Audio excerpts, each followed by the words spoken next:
Хадисте былай дейді: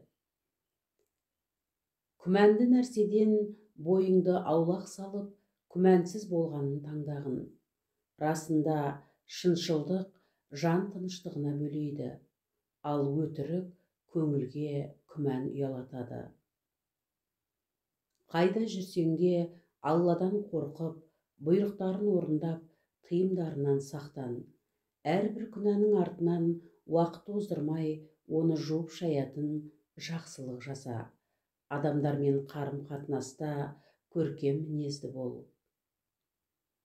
Адамдардың көбі қадір қасиетін біле бермейтін екі нығмет бар: денсаулық пен бос уақыт. Екі жүзді адамның үш белгісі бар: сөйлегенде өтірік айтады, уәде берсе орындамайды, аманатқа қиянат жасайды. Мейірімділік танытпаған мейірімге бөленбейді. Адам баласының ата-анасына тіл тигізуі үлкен күнә.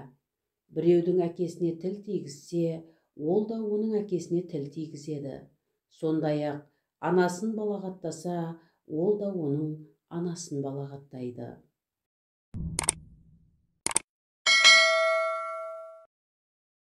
Ең үлкен жақсылық әкесі дүниеден өткен соң да оның жақсы көрген достарымен жақсы қарым-қатынаста болу. Кешірімді бол, жақсылыққа үнде, надандардың сөзіне көңіл аударма. Жақсы жолдас пен жаман жолдас әтір сатушы мен ұстаханадағы көрік ұстайтын ұста тәрізді. Әтір сатушыға жақын болсаң, хош иістерінің бірін сыйға тартар, яки одан әтір сатып аларсың. Тіпті болмаса, аңқыған хош иістен ләззат аласың. Ал көрік ұстайтын ұстаға жақын болсаң, үстіңдегі киіміңді күйдіріп аласың, я болмаса, жағымсыз иістен тұншығасың. Адам баласы досының дінінде болады, сондықтан әрқайсың кіммен достасатыныңа айрықша мән бергін. Дүниеге құмар болма, сонда Алланың сүйіспеншілігіне бөленесің. Ел жұрттың қолына қарап телмірме, сонда адамдар да сені жақсы көреді. Адам баласы еш уақытта өзінің қарны секілді жаман ыдысты лықа толтырған емес. Әсілінде адамға әлденіп алу үшін аз ғана тағам жеткілікті.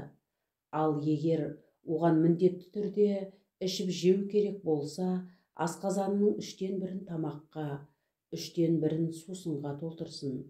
Қалған 1/3 бөлігін еркін тыныстау үшін бос қалдырсын.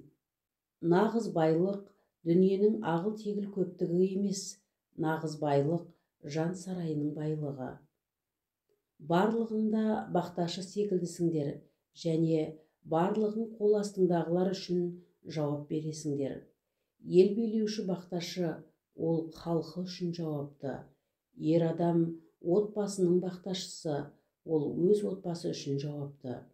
Әйелі күйеуі көтерген шаңырақтың бақташысы, және сол шаңырақ үшін жауапты. Қызметші қожайынына тиесілі мал-мүліктің бақташысы, және сол үшін жауапты. Қысқасы, барлығыңда бақташы сияқтысыңдар, және өздеріңе бағынышты жандар үшін жауаптысыңдар. Қайсы бірің болмасын, аяқ киімін киерде ең алдымен оң аяғынан бастап кисін, ал шешкенде сол аяқтан бастасын. Осылайша оң аяқтағы аяқ киімнің сыңары алдымен киіліп, соңынан шешілетін болсын. Алдымен бисмиллах деп айт, содан соң оң қолыңмен өз алдыңнан же. Астында көлігі бар адам жаяу адамға, жаяу адам отырған адамға, қатарында кісі саны аз топ өздерінен әлде қайда қарасы мол топқа бірінші сәлем береді. Құрметті тыңдарман, адамды жақсылыққа жетелейтін хадистердегі амал өмірлік әдетіңізге айналсын.